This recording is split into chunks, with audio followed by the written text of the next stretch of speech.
I'm here at the grave of Green Flake because I wanted to tell the story of early black pioneers to Utah Territory. They came in 1847 with the Mormons, and I wanted to tell this story because it's portrayed a lot of different ways by a lot of different people. Of course, the church likes to look at it with rose-colored glasses and say, oh, this was a beautiful moment for the black pioneers, and then a lot of black historians like to portray it as they came in basically in servitude of Brigham Young and of their masters. Now, this was the case sometimes, but the story is a little bit more complicated than this. Green Flake, for example, is one of the most celebrated examples of black pioneers in Utah. He was born in servitude, he was a slave, in 1828 at a plantation in North Carolina.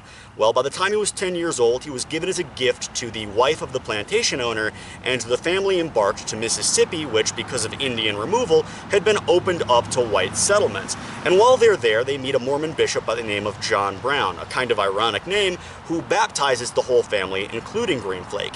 And the reason that this was so important is because at the time, church services were very much open to slaves and to freedmen. And Green Flake had heard that Joseph Smith, the church's prophet, had been advocating for abolition. Joseph Smith said, we want to free every slave in the Americas. And of course, Green Flake could get on board with this message. Well, after Joseph Smith was assassinated, Brigham Young took leadership of the church and started saying, we need to move west because every time the Mormons settle, they're killed. They're attacked by angry mobs and by the government itself, as was the case in Nauvoo.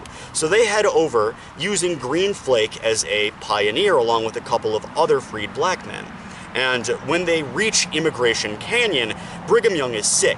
So Green Flake heads down the canyon along with a couple of other freed blacks or a couple of other slaves brought by other families on the 1847 expedition, and he sets up a cabin for his family, his owners, and he begins farming crops. Well, Brigham Young comes down, and the whole time Green Flake has made a name for himself as the man who is Brigham Young's personal cabin director. He is the wagon puller. And when they get down there, he establishes a little community for himself along with his friend Hark Wales.